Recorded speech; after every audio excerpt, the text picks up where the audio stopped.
is something you taught. I just got something to ask about it. You say that all disease come from stress, right? Yeah. All disease come from stress, right?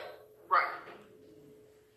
I'm just trying to figure out, how can a sexually transmitted disease come from stress? That's easy.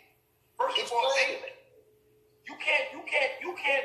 First of all, there's no such thing as a sexually transmitted disease.